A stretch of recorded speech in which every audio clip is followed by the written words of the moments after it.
There I am. Thank you very much, Mr. Chairman. And when I look at the name of this hearing, Health and Wealth Inequities in America, how COVID-19 makes clear the need for change. This could not be a more important moment to have the discussion. We have seen so many, and you listed some of them, inequities that have really come to light because of this. I want to talk about one of the things that I worry about. 34 million Americans know someone who has died from not being able to afford their prescription drugs. But while 10% of white Americans know someone who's died because of that, 20%, twice as many of non-white Americans know someone who has died from being unable to afford treatment.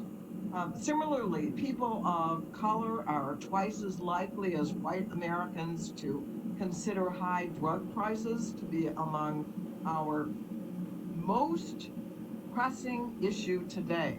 This was even before, well before we hit COVID-19, this was the problem.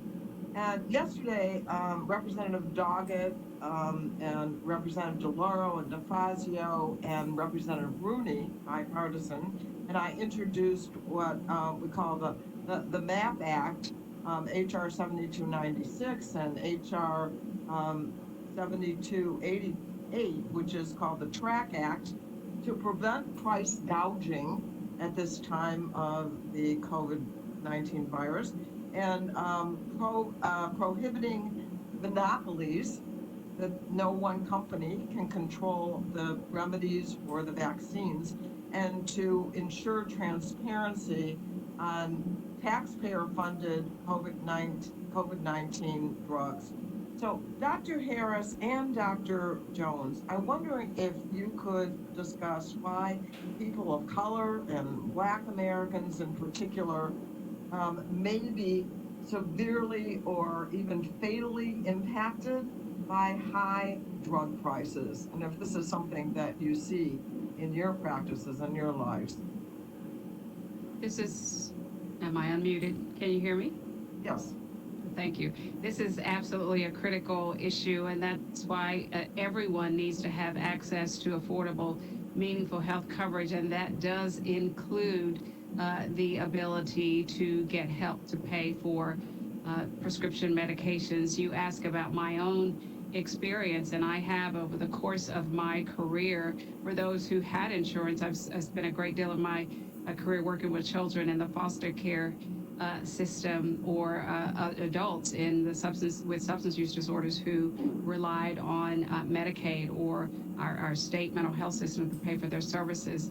And if they were able to access that, they were often not able to access the medications that I wanted to prescribe. And so as we move forward on making sure that everyone has access to affordable, meaningful coverage, of course, the affordability of prescription drugs has to be a part of that equation.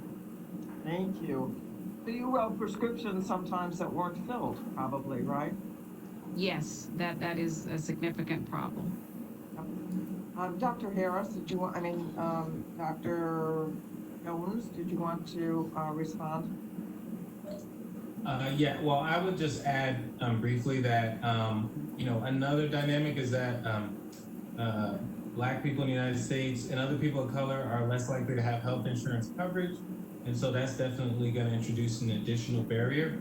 And in terms of prescription drug prices, I think another thing to look at is how to make things more competitive. So how quickly can generic drugs be provided that can help to bring down the price of those prescription drugs once they're made available to them?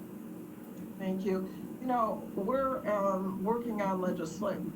We've introduced legislation that would stop price gouging during this pandemic, because the pharmaceutical companies are prone to try and take advantage of the situation, but also to guarantee that any therapy or any vaccine that is discovered is affordable, and sometimes that may mean free, so that all Americans have access to that. And think we have to all accept that challenge and make sure all people will have access to the vaccines and therapies. So thank you very much. I yield back.